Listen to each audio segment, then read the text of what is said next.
Victory Venkatesh హీరోగా నటించిన సైంధవ్ సంక్రాంతి బరిలో ప్రేక్షకుల ముందుకు రాబోతోంది. Hit series fame Shailesh Kolanu తెరకెక్కించిన ఈ high voltage action and emotional drama జనవరి 13న విడుదలకు ముస్తాబవుతోంది. ఇప్పటికే టీజర్ సాంగ్స్ తో అంచనాలు పెంచేసిన సైంధవ్ నుంచి లేటెస్ట్ గా ట్రైలర్ రిలీజ్ అయింది. పోయినేడాది బాక్సాఫీస్ వద్ద హిట్ మంత్రాగా మారిన ఫాదర్ అండ్ డాటర్ సెంటిమెంట్ తోనే సైంధవ్ తెరకెక్కినట్టు ట్రైలర్ ను బట్టి అర్థమవుతోంది. మా నాన్న సూపర్ హీరో, నాన్నుంటే నాకు భయమేదు, నాన్నుంటే నాకు ఏమీ కాదు అంటూ తండ్రిపై అమితమైన ప్రేమను కురిపించే కూతురు అనారోగ్య బారిన పడుతోంది. 17 కోట్ల రూపాయలు ఉంటే కాని నయం కాని జబ్బది. దీంతో కూతురు కోసం సైకో అవతారమెత్తుతాడు వెంకటేష్. అసలు సైకో ఎవరు, అతని గతమేంటి వంటి విజువల్స్ తో ట్రైలర్ ఒక్కసారిగా యాక్షన్ మోడులోకి మారిపోయింది.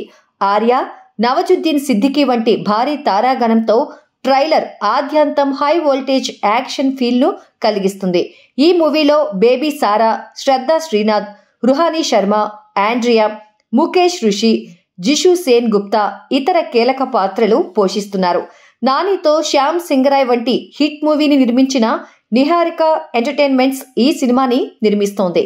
మొత్తంగా ట్రైలర్ తో అంచనాలను భారీ స్థాయిలో పెంచేసిన సైంధవ్ సంక్రాంతికి హాట్ ఫేవరెట్ గా బరిలోకి దిగుతోంది.